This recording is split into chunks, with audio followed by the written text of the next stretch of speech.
ഇല്ലായിരുന്നു, ഇന്ന് മഴ വന്നല്ലോ. വേറൊരാള് വേറെ കമന്റ് പറഞ്ഞു, ഒരു കൊട കയ്യിൽ പിടിച്ചുകൂടായിരുന്നു.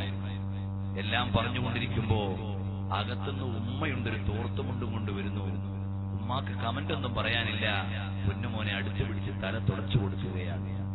അത് മാതാവിന്റെ സ്നേഹമാണ്. അതാണ് മാതാവിന്റെ സ്നേഹം. പ്രായോഗികമായി കുഞ്ഞിനു വേണ്ടി ജീവിക്കുന്നത് മാതാവാണ്. അപ്പോൾ നമ്മൾ എത്ര വലുതായാലും നമ്മുടെ ഉമ്മയുടെ മുമ്പിൽ നമ്മൾ കുട്ടിയാണ്. ഉമ്മാന്റെ കരുണയുടെ വർഷമില്ലാതെ നമുക്ക് വിജയിക്കാൻ കഴിയില്ല. അതുകൊണ്ട് എന്റെ പ്രിയമുള്ള സഹോദരാ, വഖുൽ ലഹുമാ ഖൗലൻ കരീമാ. ഇബ്നു സിരീൻ റഹ്മത്തുള്ളാഹി അലൈഹി ആരാണ്? താബിഈങ്ങളിൽപ്പെട്ട മഹാനല്ലേ. സ്വപ്ന വ്യാഖ്യാന ലോകത്തെ വലിയ മഹാനാണ്. ആരാധന കൊണ്ട് വളരെ പ്രസിദ്ധനായ മഹാനാണ്. ആത്മീയ ചക്രവാളത്തിലെ വലിയ ഗുരുവാണ്. ഇബ്നു സിരീൻ തങ്ങളുടെ വരവാണ് ബസറയിൽ ആത്മീയമായ കരുത്തു നൽകിയത്. മഹാനായ ഇബ്നു സിരീൻ തങ്ങൾ വലിയ സൂക്ഷ്മതയുള്ളയാളാണ്, വളരെ വറഉള്ള ആളാണ്. ആ ഇബ്നു സിരീൻ റഹ്മത്തുള്ളാഹി അലൈഹി, ഇബ്നു സിരീൻ റഹ്മത്തുള്ളാഹി അലൈഹിയാണ് അനസ് ഇബ്നു മാലിക് റളിയല്ലാഹു അൻഹുവിന്റെ, അതായത് നബി സല്ലല്ലാഹു അലൈഹി വസല്ലം തങ്ങൾക്ക് സേവനം ചെയ്ത അനസ് ഇബ്നു മാലിക് റളിയല്ലാഹു അൻഹു എന്ന സ്വഹാബിയുടെ ജനാസ നിസ്കാരത്തിന് നേതൃത്വം നൽകിയ മഹാനാണ് ഇബ്നു സിരീൻ, മുഹമ്മദ് ഇബ്നു സിരീൻ റഹ്മത്തുള്ളാഹി അലൈഹി. വലിയ സൂക്ഷ്മതയുള്ള ആളാണ്, വലിയ മഹത്വമുള്ള ആളാണ്. ആരാധന കൊണ്ട് വളരെയേറെ ശ്രദ്ധയാകർഷിച്ച മഹാനാണ്. സ്വപ്ന വ്യാഖ്യാനമെന്ന് പറഞ്ഞാൽ അത് അല്ലാഹുവിന്റെ നൂറിൽ നിന്ന് വ്യാഖ്യാനം പറഞ്ഞ മഹാനാണ്. മഹാനവറുകളെ കുറിച്ച് മാത്രം ഒരു ദിവസം വഅദ് പറയാൻ മാത്രം വിശാലമായ ചരിത്രമുള്ള മഹാനാണ്. പ്രിയമുള്ളവരെ, ആ മഹാനായ ഇബ്നു സിരീൻ ഉമ്മയോട് വളരെ താഴ്ന്ന സ്വരത്തിലേ സംസാരിക്കൂ. കണ്ടാൽ തോന്നിപ്പോകും ഇദ്ദേഹം രോഗിയാണോ. ഉമ്മാന്റെ മുമ്പിൽ വളരെ വിനയത്തോടെ നിൽക്കുന്നുള്ളൂ. കാരണം വലിയ ഭയമാണ്. എന്തെങ്കിലും ഒരു അദബുകേട് ഉമ്മാന്റെ അടുക്കൽ വന്നു പോയാൽ എന്റെ ജീവിതം പോയല്ലോ എന്ന് ചിന്തിച്ച മഹാനായ ഇബ്നു സിരീൻ റഹ്മത്തുള്ളാഹി അലൈഹി. നമ്മളൊക്കെ വലിയ കാര്യം സംസാരിച്ചുകൊണ്ടിരിക്കുമ്പോ ഉമ്മ ചോദിക്കും, മോനെ എന്താ ഇപ്പോ ഇത്? ഉമ്മാക്ക് പറഞ്ഞാൽ മനസ്സിലാവുന്ന വിഷയമൊന്നും ആയിരിക്കില്ല. അപ്പൊ ചില മക്കൾ പറയും, ഒന്നും മിണ്ടാതിരുന്നതല്ല, ഒന്നും മിണ്ടാതിരിക്കൂ. അപ്പോഴേക്ക് ആ ഉമ്മാന്റെ മനസ്സ് വേദനിച്ചു പോയി. ഒരിക്കലും നിന്നിൽ നിന്ന് അങ്ങനെ ഒരു വർത്തമാനമുണ്ടാകാൻ പാടില്ല. മോനെ, അദബില്ലാത്ത ഒരു പ്രയോഗവും ഉമ്മയോട് നടത്താൻ പാടില്ല. ഉമ്മയുടെ മനസ്സ് നൊമ്പരപ്പെടുത്തുന്ന ഒരു പ്രയോഗവും പറ്റൂല്ല. നിയമങ്ങൾക്ക് മുഴുവനും അപ്പുറമാണ് ഉമ്മ എന്ന അധ്യായം. ചിലപ്പോ നിന്റെ അടുക്കൽ ന്യായമുണ്ടാകാം, ഉമ്മാന്റെ അടുക്കൽ ആ വിഷയത്തിൽ ന്യായമായില്ലെന്നും വരാം. എന്നാലും നീ എവിടെ നിയമത്തിന്റെ വടിയെടുക്കാൻ അധികാരമില്ല.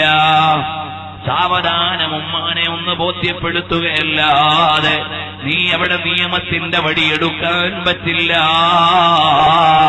നിയമത്തിനപ്പുറമാണ് ഉമ്മ. നീ പോകണ്ട മോനെ, ഞാൻ എന്തായാലും ഇപ്പൊ പോകുന്ന ഉമ്മയോട് പറയാൻ പാടില്ല. അപ്പം മിണ്ടാതെ അവിടെ നിൽക്കണം. കുറച്ചു കഴിയുമ്പോ ഉമ്മാനോട് പോയി പറയണം. ഉമ്മ, അവിടെ രണ്ടാള് കാത്തു നിൽക്കും, ഞാൻ ചെല്ലാമെന്ന് പറഞ്ഞിരുന്നു. വേറൊരു സ്ഥലത്ത് ഇന്ന പ്രോഗ്രാമുണ്ട്, അവിടെ എത്താമെന്ന് അറിയിച്ചിരുന്നു. അങ്ങനെയെല്ലാം മെല്ലെ ഉമ്മാനെ പറഞ്ഞ് ബോധ്യപ്പെടുത്തുമ്പോൾ കാരുണ്യത്തിന്റെ മനസ്സ് ഉമ്മയിൽ നിന്ന് പ്രവഹിക്കുകയാണ്. അല്ലാഹു മോനെ കാത്തുരക്ഷിക്കട്ടെ. പ്രാർത്ഥന പ്രാർത്ഥനയോടെ മോനെ പറഞ്ഞു വിടാനുള്ള ഉമ്മയുണ്ടാകും. ഇതല്ലേ മോനെ ഞാനും നീയും പരിശീലിക്കേണ്ടത്. കാരണം ഉമ്മ എന്ന അധ്യായം അത്രയും ഉന്നതമാണ്. അല്ലാതെ എനിക്കും നിനക്കും നിയമത്തിന്റെ വടി പ്രയോഗിക്കാനുള്ള സ്ഥലമല്ല. ഉമ്മ എന്ന് പറഞ്ഞാൽ, ഉസ്താദ് എന്ന് പറഞ്ഞാൽ നിയമത്തിന്റെ വടിയെടുക്കേണ്ട സ്ഥലമല്ല, അനുസരണയോടെ നിൽക്കേണ്ട സ്ഥലമാണ്. ചെയ്യാത്തൊരു കുറ്റത്തിന് ഉസ്താദ് വന്നടിച്ചു, എന്താ മൂല്യരെ? അല്ലെങ്കിൽ ഉസ്താദിനോട് അനിഷ്ടമുള്ള ഒരു പ്രയോഗവും നടത്തരുത്. അടിയൊക്കെ കഴിഞ്ഞ് ഉസ്താദ് പോയപ്പോ മെല്ലെ ഉസ്താദിനൊക്കെ ചെന്നിട്ടുണ്ട്, ഉസ്താദ് ഞാനത് ചെയ്തിരുന്നില്ല. അപ്പോഴേ ഉസ്താദിന് നല്ലൊരു പ്രാർത്ഥന കിട്ടും. ഇന്നതൊക്കെ പോയി. ഇന്ന് മദ്രസയിൽ പഠിക്കുന്ന കുട്ടിയെ പാഠം പഠിക്കാത്തതിന്റെ പേരിൽ അടിച്ചാൽ ആ ഉസ്താദിനെ ഗരാവോ ചെയ്യാനും കാണിച്ചു കൊടുക്കാമെന്ന് പറയാനും മദ്രസ തന്നെ ഇവിടെ വേണ്ട എന്ന് പറയാനും ധിക്കാരികളായ ആളുകൾ ഇറങ്ങിയ ഒരു കാലമാണ്. അതുമാത്രമല്ല, കുട്ടിയെ അടിച്ചാൽ കുട്ടിയും പറയും ഒന്നോടൊന്ന് തല്ലിയ മൊയ്യാരെ ഞാൻ ചാനലുകാരനെ വിളിക്കും. ഈ നിലയിലേക്ക് എത്തിപ്പോയില്ലേ ഇന്നത്തെ സാമൂഹിക ഘടന? അനുസരണയുള്ള ലോകം മാറിയില്ലേ? അതുകൊണ്ട് നാം അറിയേണ്ടത്, ഉമ്മയും ഉസ്താദുമെന്ന് പറഞ്ഞാൽ അത് നിയമത്തിന്റെ ലോകമല്ല, അത് അനുസരണയുടെ ലോകമാണ്. ഉമ്മ എന്ന് പറഞ്ഞാൽ മുരിയാരെ എന്റെ ഭാഗത്തല്ലേ ന്യായം, ഉമ്മ അന്യായമല്ലേ ചെയ്തത്, അങ്ങനെ നീ പറയേണ്ടി വരരുത് കേട്ടോ. ഒട്ടുമിക്ക ചെറുപ്പക്കാരും വഞ്ചനയുടെ വലയിൽ വീഴുന്നത് ഭാര്യമാർ തിരിപ്പിക്കുന്നതിന്റെ പേരിലാണ്. പ്രിയമുള്ള പെങ്ങളെ, നിന്റെ ഭർത്താവിന്റെ സ്വർഗം നഷ്ടപ്പെടുത്തുന്ന പണി എടുക്കല്ലേ മോളെ. നമ്മുടെ സുഖസൗകര്യ ജീവിതത്തിന് ഭർത്താവിന്റെ ഉമ്മ ഭാരം എന്ന് ചിന്തിക്കുന്ന ഒരു പെണ്ണുമുണ്ടാകാൻ പാടില്ല. നിന്റെ ഭർത്താവിന് കാലാകാലം നരകം നേടിക്കൊടുക്കാൻ പറ്റുന്നതാണ് ഉമ്മാന്റെ കോപം. അപ്പൊ നീ എപ്പോഴും ശ്രദ്ധിക്കണം, എന്റെ ഭർത്താവിന് ഉമ്മാന്റെ കോപം വന്നു പോകരുത്. ഞാൻ എത്ര സഹിച്ചാലും വേണ്ടില്ല, ഞാൻ എത്ര ക്ഷമിച്ചാലും വേണ്ടില്ല, എനിക്കെത്ര അഡ്ജസ്റ്റ്മെന്റ് ചെയ്യേണ്ടി വന്നാലും വേണ്ടില്ല, എന്റെ ഭർത്താവിന് മാതാവിന്റെ കോപം ലഭിച്ചുകൂടാ. ഈ ഒരു വിചാരം ഭർത്താവിനോട് സ്നേഹമുള്ള പെണ്ണിന് വേണം. അല്ലാതെ നിന്റെ ദേഹീയ താൽക്കാലിക താൽപര്യങ്ങളിൽ മാത്രം നീ ചിന്തിക്കരുത്. നിന്റെ ഭർത്താവിനോട് നിനക്ക് സ്നേഹമുണ്ടോ? അയാൾക്ക് സ്വർഗം കിട്ടാനുള്ള ഉമ്മാനെ ആ മകനുമായി അകറ്റല്ലേ മോളെ.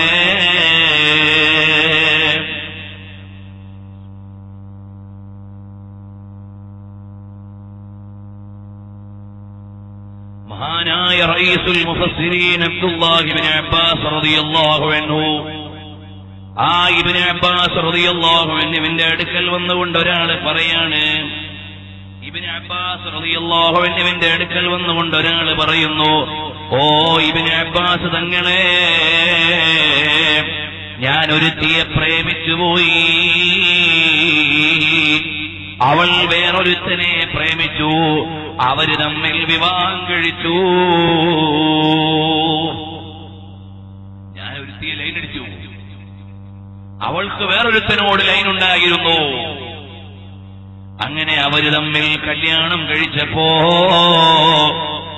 എനിക്ക് സഹിച്ചില്ല, ഞാൻ അവളെ പോയി കുത്തിക്കൊന്നുകളഞ്ഞു. ഞാൻ അവളെ അങ്ങ് കൊന്നുകളഞ്ഞു. ഇബ്നു അബ്ബാസ് തങ്ങളെ, എന്നാൽ എനിക്കിനി രക്ഷപ്പെടാനുള്ള മാർഗമെന്താണ്? അപ്പോഴാണ് ഇബ്നു അബ്ബാസ് റളിയല്ലാഹു അൻഹുവിന്റെ ചോദ്യം, അല്ലയോ മോനെ, നിന്റെ ഉമ്മ ജീവിച്ചിരിപ്പുണ്ടോ? നിന്റെ ഉമ്മ ജീവിച്ചിരിപ്പുണ്ടോ? അദ്ദേഹം പറഞ്ഞു, ഇല്ല. فقال تب إلى الله وتقرب إليه ما استطعت. മോനെ, എന്നാൽ അല്ലാഹുവിനോട് നീ തൗബ ചെയ്യണം, അല്ലാഹുവിനോട് പരമാവധി നീ അടുത്തുകൊള്ളണം, നീ നിന്റെ പാപങ്ങൾ ഏറ്റുപറഞ്ഞ് പൊരുത്തം തേടണം. ഇതെല്ലാം കേട്ടുകൊണ്ടിരിക്കുന്ന അതാ ഇബ്നു യസാർ റളിയല്ലാഹു അൻഹു ചോദിക്കുന്നു.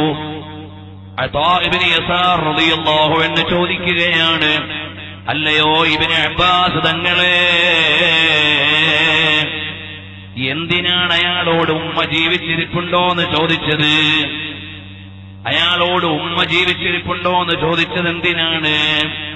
ഉടനെ മഹാനായ ഇബ്നു അബ്ബാസ് റളിയല്ലാഹു അൻഹു പറയാണ്, فقال إني لا أعلم عملا أقرب إلى الله عز وجل من بر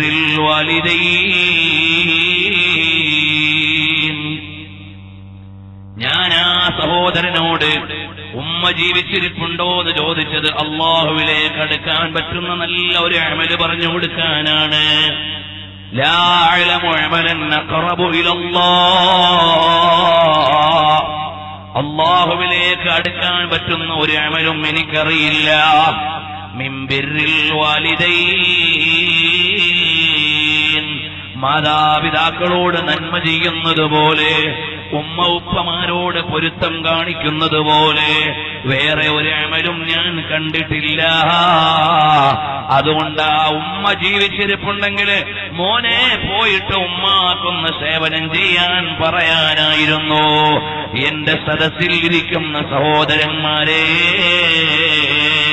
ഞാനും നിങ്ങളും നമ്മുടെ വീട്ടിലേക്ക് ചെല്ലുമ്പോ പ്രിയപ്പെട്ട ഉമ്മാന്റെ അടുക്കൽ ചെന്ന് ആ ഉമ്മാന്റെ കൈയൊന്ന് കവർന്ന് മുത്തം കൊടുത്തിട്ട് ഉമ്മയോടൊന്ന് പറയണം, ഉമ്മാ, എന്റെ ജീവിതത്തിൽ വല്ല അബദ്ധവും ഉമ്മയോട് വന്നിട്ടുണ്ടെങ്കിൽ ഒന്ന് വിട്ടുവീഴ്ച ചെയ്യണേ ഉമ്മ.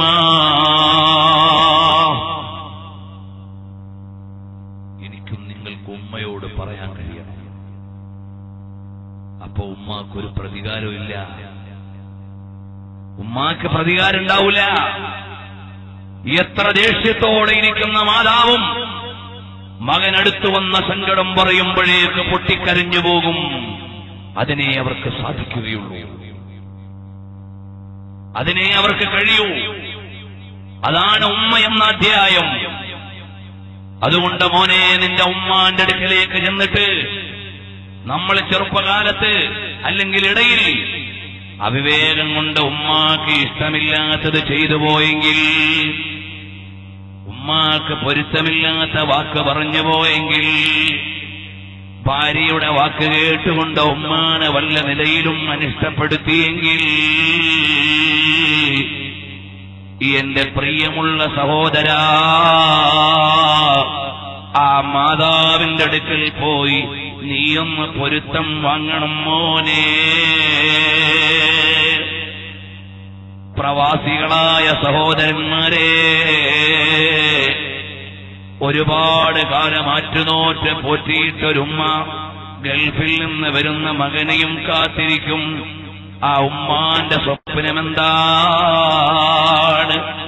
എന്റെ മകൻ ദുബായിന്ന് വരുമ്പോ, എന്റെ മകൻ ഗൾഫിന്ന് വരുമ്പോ അതാ കുറെ സാധനം കൊണ്ടുവരും, എന്റെ മുമ്പിലേക്ക് കൊണ്ടുവെക്കും.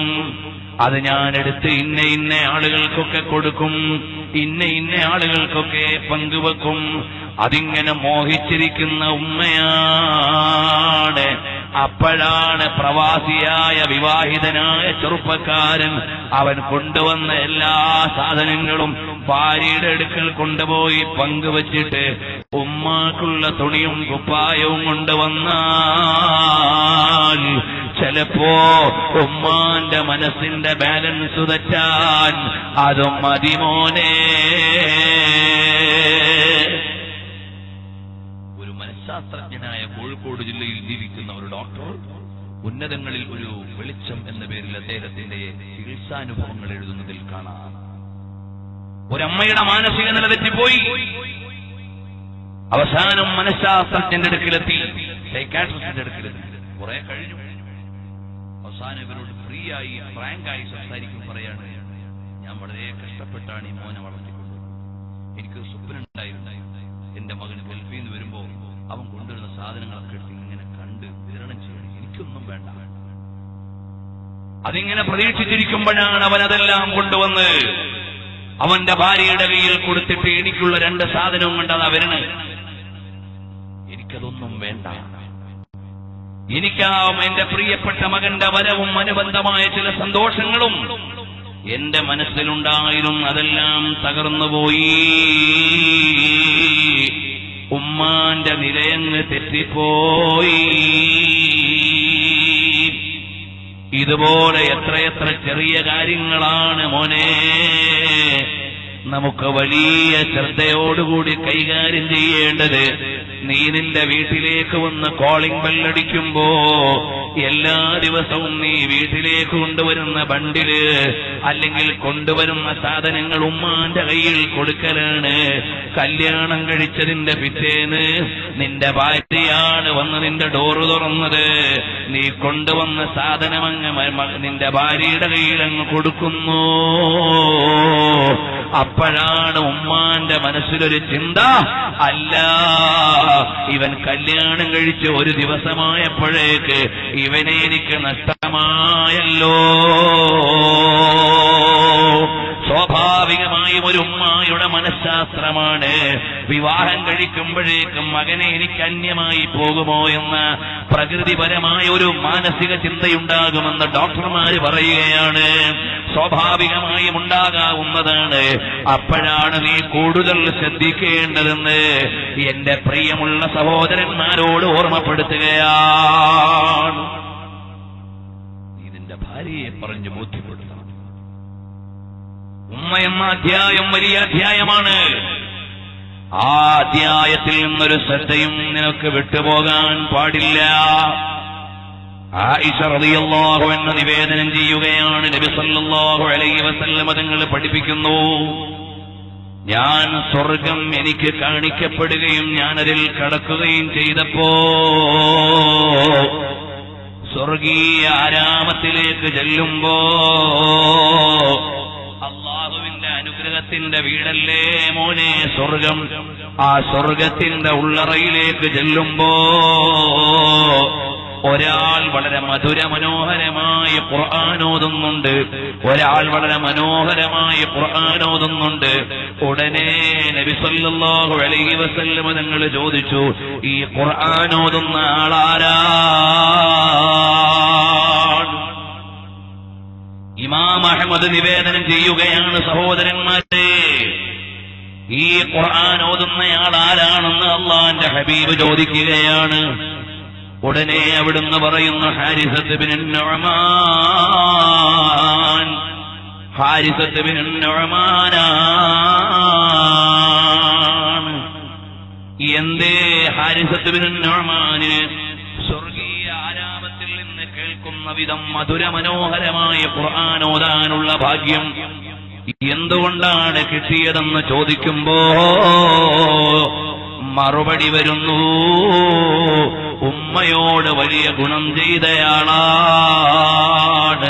ഉമ്മാക്ക് വലിയ നന്മ ചെയ്ത ആളാണ്. അതുകൊണ്ട് എന്റെ സദസ്സിലുള്ള ചെറുപ്പക്കാരാ, ഉമ്മാന്റെ അടുക്കൽ പോയിട്ട് നീ ഒന്ന് കൈപിടിച്ച് മുത്തം കൊടുത്ത് മുസാഫഹത്ത് ചെയ്തിട്ട് ആ ഉമ്മയുടെ പൊരുത്തം വാങ്ങിയാൽ എനിക്കും നിനക്കും പാപം പൊറുക്കാനുള്ള കാരണമാണ്. ഇൻഷാ അല്ലാഹ് ഞാൻ എന്റെ ഉമ്മാന്റെ അടുക്കൽ പോയിട്ട് ഉമ്മാന്റെ കരം കവർന്നു ഉമ്മയോട് മുത്തം കൊടുത്തിട്ട് ഞാൻ എന്റെ ഉമ്മയോട് എന്തെങ്കിലും വന്നു പോയിട്ടുണ്ടെങ്കിൽ ഞാൻ എന്റെ ഉമ്മയോട് പൊരുത്തം ചോദിക്കുമെന്ന മനസ്സുള്ള എത്രയാൾ ഈ സദസ്സിലുണ്ട് സഹോദരൻ? നമ്മുടെയൊക്കെ വാക്കിലോ സമീപനത്തിലോ എന്തെങ്കിലും വന്നിട്ടുണ്ടെങ്കിൽ പ്രിയമുള്ള ഉമ്മ എനിക്ക് വിട്ടുവീഴ്ച ചെയ്യണമെന്ന് നിർവ്യാജം തുറന്നു പറഞ്ഞ് ഇൻഷാ അല്ലാഹ് ഞാൻ എന്റെ ഉമ്മാനോട് പൊരുത്തം ചോദിക്കും. ആ മനസ്സുള്ള എത്ര പേര് സദസ്സിലുണ്ട്? ഇൻഷാ അല്ലാഹ് നമുക്കൊക്കെ ഒന്ന് ചോദിച്ചൂടെ? ഉമ്മയോടൊരു അബദ്ധം എനിക്ക് വന്നിട്ടില്ല എന്നാണ് നമ്മുടെയൊക്കെ വാദം. ഇൻഷാ അല്ലാഹ് ഞങ്ങൾ വീട്ടിൽ പോയി പ്രിയപ്പെട്ട ഉമ്മാനോട് എനിക്ക് കിട്ടുന്ന ഏറ്റവും അടുത്ത സമയം ഉമ്മയോട് ഞാൻ മനസ്സറിഞ്ഞൊന്ന് പൊരുത്തം ചോദിക്കുമെന്ന് തീരുമാനിക്കാൻ പറ്റുന്ന എത്ര ആളുണ്ട്? ഇൻഷാ അല്ലാഹ് കഴിയുന്നവരൊന്ന് ഇൻഷാ അല്ലാഹ് പറഞ്ഞു. കുറച്ചുപേരേ ഉള്ളൂ. എന്റെ പ്രിയപ്പെട്ട ഉമ്മാന്റെ അടുക്ക പോയിട്ട് ഞാൻ ഈ മഹത്വമുള്ള മാസം മുഹറം മാസത്തില് എന്റെ ഉമ്മാന്റെ അടുക്ക ഇൻഷാ അല്ലാഹ് ഞാൻ പോയി നിർവ്യാജം പൊരുത്തം ചോദിച്ച് ഉമ്മ എന്നെ കൈവിടരുതെന്ന് ദുആരക്കാൻ പറയാൻ മനസ്സുള്ളവരെന്ന് കൈപൊക്കെ ഇൻഷാ അല്ലാഹ് അല്ലാഹു തആല തൗഫീഖ് ചെയ്യട്ടെ. അല്ലാഹുവേ, ഞങ്ങളുടെ പ്രിയപ്പെട്ട ഉമ്മാന്റെ പൊരുത്തം ഞങ്ങൾക്ക് രണ്ട് ലോകത്തും നൽകണേ റഹ്മാനേ. പ്രിയമുള്ള കൂട്ടുകാരായി നിസ്സാരമായ അധ്യായമല്ല. നമുക്ക് അനിഷ്ടമുള്ള സമയത്ത് മാതാവങ്ങ് മരിച്ചുപോയാൽ, നമ്മൾ ഉമ്മാനെ വിട്ട് ഈ ലോകത്തു നിന്ന് പിരിഞ്ഞുപോയാൽ അല്ലാഹു നമ്മളെ കാത്തുരക്ഷിക്കട്ടെ. ഒന്നാലോചിച്ചു നോക്ക് മോനെ, പരിഹരിക്കാൻ പറ്റുമോ? നീ എല്ലാ ദിവസവും ഉമ്മയെ കാണുന്നവനാണെങ്കിൽ മരണാനന്തരവും ദിവസേന ഉമ്മാന്റെ ഖബറിന്റെ അടുക്കൽ പോകൽ അദബിന്റെ ഭാഗമാണെന്ന് ഇമാമുകൾ എഴുതിയില്ലേ? ആഴ്ചയിലൊരിക്കൽ ഉമ്മാനെ കാണുന്നവനാണെങ്കിൽ അതാ മരണപ്പെട്ട് കഴിഞ്ഞാലും ആഴ്ചയിലൊരിക്കൽ ഉമ്മാന്റെ അടുക്കൽ പോകല് അദബാണെന്ന് ഇമാമീങ്ങൾ എഴുതിയില്ലേ? ജീവിതകാലത്ത് നിന്റെ ഉമ്മാനെ സന്ദർശിച്ച അതേ പതിവ് വഫാത്തിന് ശേഷവും അവരുടെ ഖബറുകൾ പോകുന്നതിൽ പാലിക്കണമെന്ന് എഴുതി വെച്ച ഇമാമീങ്ങളില്ലേ? അത്ര വലിയ വലുതല്ലേ മോനെ ഉമ്മ എന്ന അധ്യായം. അതാണ് മഹാനായ മുഹമ്മദുർ റസൂലുള്ളാഹ് സ്വല്ലല്ലാഹു അലൈഹി വസല്ലം തങ്ങൾ പഠിപ്പിക്കുകയാണ്. ഹാരിസത്ത് ബിൻ നുഅ്മാനിനെ സ്വർഗത്തിൽ വെച്ച് ഖുർആൻ ഓതാനുള്ള ഭാഗ്യം കിട്ടിയത് എന്തുകൊണ്ടാണ്? ഉമ്മയോടുള്ള ബഹുമാനമാണ്. അബൂ ഹുറൈറ റളിയല്ലാഹു അൻഹുവിനെ അറിയുമോ? ആരാണ് അബൂ ഹുറൈറ തങ്ങൾ?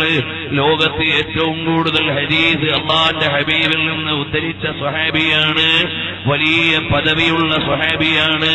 മദീനത്തെ പള്ളിയിൽ മുത്തുനബി തങ്ങളുടെ അടുക്കൽ നിന്ന് വിജ്ഞാനത്തിന്റെ മൊഴിമുത്തുകൾ ഏറ്റുവാങ്ങാൻ വേണ്ടി കഷ്ടത അനുഭവിച്ച സ്വഹാബിയാണ്.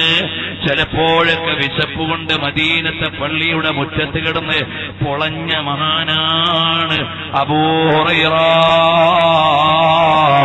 അബൂ ഹുറൈറ റളിയല്ലാഹു അൻഹു ഉമ്മ ഇസ്ലാമിലേക്ക് വരുന്നതിന് മുമ്പും ആദരിച്ചിരുന്ന മഹാനാണ്.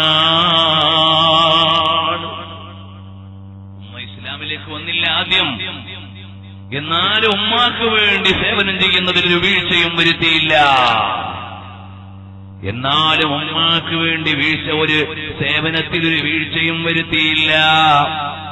ഈമാനിന്റെ കാര്യത്തിൽ ഉമ്മയെ അനുസരിക്കേണ്ടതില്ല. അഥവാ ഉമ്മ മറ്റൊരു വിശ്വാസത്തിലേക്ക് പോയാൽ നീ അങ്ങനെ പോകണമെന്നില്ല, പോകാൻ പാടില്ല. അതുകൊണ്ട് നിന്റെ ഉമ്മയോടുള്ള ബന്ധം നീ മുറിക്കണ്ട, ഉമ്മയ്ക്കുള്ള സേവനം നീ കുറയ്ക്കണ്ട. അത് ഹബീബ് പഠിപ്പിച്ചു തന്നതാണ്. അപ്പൊ മഹാനായ അബൂ ഹുറൈറ റളിയല്ലാഹു അൻഹു പിൽക്കാലത്ത് ഉമ്മാന്റെ അടുക്കലേക്ക് ചെന്നാൽ അസ്സലാമു അലൈകി വറഹ്മത്തുള്ളാഹി വബറകാതുഹു യാ ഉമ്മാ, വീട്ടിന്റെ മുറ്റത്തുനിന്ന് വിളിച്ചു പറയും ഉമ്മാ അസ്സലാമു അലൈകി വറഹ്മത്തുള്ളാഹ്. അപ്പൊ ഉമ്മ അകത്തുനിന്ന് പറയും വഅലൈക്കസ്സലാം വറഹ്മത്തുള്ളാഹ്. അപ്പൊ അബൂ ഹുറൈറ തങ്ങൾ വീണ്ടും പറയും റഹിമക്കില്ലാഹു കമാ റഹിംതനീ സഗീറാ. അല്ലാഹുവേ, എന്റെ ഉമ്മ ചെറുപ്പകാലത്ത് എന്നോട് കരുണ കാണിച്ചതുപോലെ എന്റെ ഉമ്മാക്ക് കരുണ ചെയ്യണേ അല്ലാഹ്. അപ്പോഴേക്ക് മഹദിയായ ഉമ്മ തിരിച്ചു പറയും യാ ബുനയ്യ ഫഅൻത ജസാകല്ലാഹു ഖൈറാ ഔ റളിയ അൻക കമാ ബറർതനീ കബീറാ. പിടിച്ചിട്ട് പറയും, അള്ളാഹുവിന്റെ രക്ഷയും കാരുണ്യവും ഉമ്മയ്ക്കുണ്ടാവട്ടെ എന്ന്. അപ്പൊ ഉമ്മ പറയും വഅലൈക്കുമുസ്സലാം. അപ്പൊ വീണ്ടും പറയും, എന്നെ ചെറുപ്പകാലത്ത് നന്നായി പരിചരിച്ചതുപോലെ അള്ളാഹു ഉമ്മാക്ക് റഹ്മത്ത് ചെയ്യട്ടെ. അപ്പൊ ഉമ്മ വിളിക്കും, കുഞ്ഞുമോനെ, മോനെ അള്ളാഹു പൊരുത്തപ്പെടട്ടെ, പ്രായമുള്ള കാലത്ത് എന്നെ പരിചരിച്ചതിന് പ്രതിഫലം അള്ളാഹു നൽകട്ടെ എന്ന് ഉമ്മാന്റെ തിരിച്ചുള്ള ദുആയാണ്. അതാ മഹാനായ ഇമാം ബുഖാരി റളിയല്ലാഹു അൻഹു അദബുൽ മുഫ്രദിൽ എടുത്തുദ്ധരിക്കുകയാണ്. പ്രിയമുള്ള സഹോദരങ്ങളെ, ഇതുപോലെയല്ലേ സ്വഹാബികളുടെ സ്നേഹം? ഇതുപോലെയല്ലേ മഹാന്മാരായ ആളുകൾ മാതാക്കളോട് കാണിക്കുന്ന ബഹുമാനം? ആ മാതൃകകളല്ലേ എന്റെയും നിങ്ങളുടെയും ജീവിതത്തിൽ വരേണ്ടത്? അലി ഇബ്നു ഹുസൈൻ റളിയല്ലാഹു അൻഹുവിന് ഉമ്മയോട് വലിയ സ്നേഹമാണ്. അപ്പോൾ മഹാനവറുകളോട് ചോദിക്കുകയാണ്, നിങ്ങൾ ഉമ്മയോട് ഇത്ര വലിയ സ്നേഹവും ബഹുമാനവും ഒക്കെ കാണിക്കുന്നുണ്ടെങ്കിലും ഉമ്മയുടെ ഒപ്പം ഇരുന്നു കൊണ്ട് ഭക്ഷണം കഴിക്കാത്തതെന്താണ്? ഉമ്മയോട് വലിയ സ്നേഹമാണ്, എന്നാലും എന്തേ ഉമ്മാന്റെ കൂടെ ഇരുന്ന് ഒരേ തലയിൽ ഭക്ഷണം കഴിക്കാത്തത്?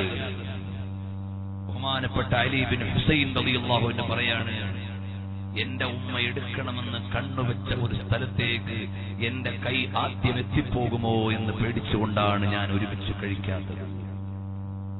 ആലോചിച്ചു നോക്കൂ സഹോദരന്മാരെ, ഉമ്മയോടുള്ള ആദരവിന്റെ ആഴം, ഉമ്മയോടുള്ള ബഹുമാനത്തിന്റെ വലിപ്പം.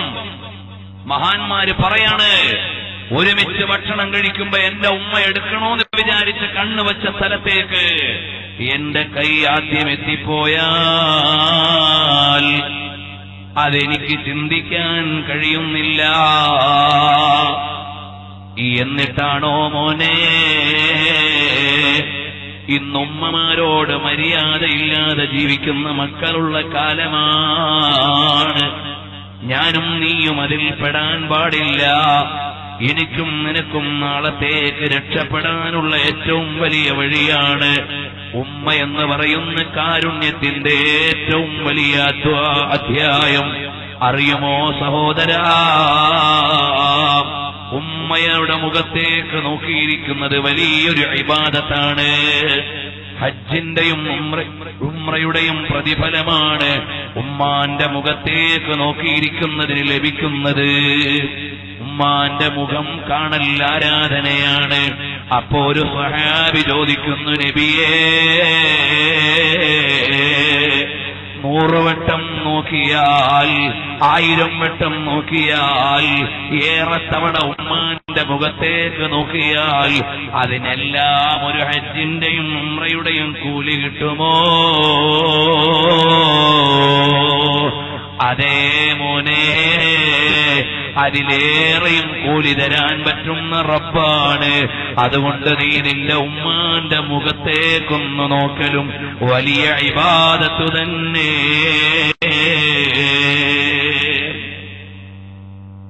നോക്കൂ നിങ്ങൾ, സന്തോഷത്തോടെ ഉമ്മാനെ ഒന്ന് നോക്കുക. വീട്ടിൽ നിന്ന് വരുമ്പോ ഉമ്മാനെ ഒന്ന് കണ്ട് സന്തോഷിപ്പിച്ചിട്ട് വരിക. ഒരു വഴിക്ക് പോകുമ്പോ ഉമ്മാന്റെ ദുആ വാങ്ങിയിട്ട് പോവാ. ഉമ്മാന്റെ പൊരുത്തം സമ്പാദിച്ചിട്ട് സഞ്ചരിക്കുക. ഉമ്മ എത്ര പ്രായമുള്ളവളാണെങ്കിലും അവിടുന്ന് വളരെയേറെ ക്ഷീണിതയായി കിടക്കയിൽ കിടക്കുന്നവളാണെങ്കിലും ആ ഉമ്മാക്ക് വേണ്ടത് ചെയ്യണേ മോനെ. ഉമ്മയുടെ അടുക്കൽ ആവശ്യമായ സേവനം ചെയ്യണേ മോനെ. അല്ലാഹുവേ, ഞങ്ങളെല്ലാം ഒരുപാട് ദിക്കുമുക്കുകളിൽ ഓടി നടക്കുന്നവരാണ്. ഉമ്മയുടെ ഖിദ്മത്തിന് ഞങ്ങൾ അനിവാര്യമാണെന്ന് ചിന്തിക്കുന്ന നേരത്ത് ലോകത്തിന്റെ ഏത് കോണിലാണെങ്കിലും ഉമ്മാന്റെ അടുക്കൽ ഞങ്ങളെ എത്തിച്ചു തരണം റഹ്മാനേ. അവനിവിടെ ഇല്ലല്ലോ, അവൻ വേണ്ടത് ചെയ്തില്ലല്ലോ എന്ന് ചിന്തിക്കുന്നതിന് മുമ്പ് ഞങ്ങളുടെ സേവനം അനിവാര്യമാകുന്ന നേരത്ത് ഞങ്ങളുടെ ഉമ്മാന്റെ ചാരത്തേക്ക് ഞങ്ങളെ എത്തിക്കണേ മന്നാനേ. പ്രിയമുള്ള സഹോദരങ്ങളെ, ഞങ്ങളൊക്കെ വയതിനു വേണ്ടി ഇറങ്ങുന്ന നേരത്ത് ഞങ്ങൾക്ക് വേണ്ടി ദുആ ചെയ്തുകൊണ്ടൊരു ഉമ്മ വീട്ടിൽ ഇരിക്കുന്നുണ്ട്. ഞങ്ങളൊക്കെയും ഞങ്ങൾ 4 ആൺമക്കളും ഇതുപോലെ ഓരോ ദീനീയായ മേഖലയിൽ പോകുന്നവരാണ്. ഞങ്ങൾക്ക് വേണ്ടി ദുആ ചെയ്തുകൊണ്ട് കഴിയുന്ന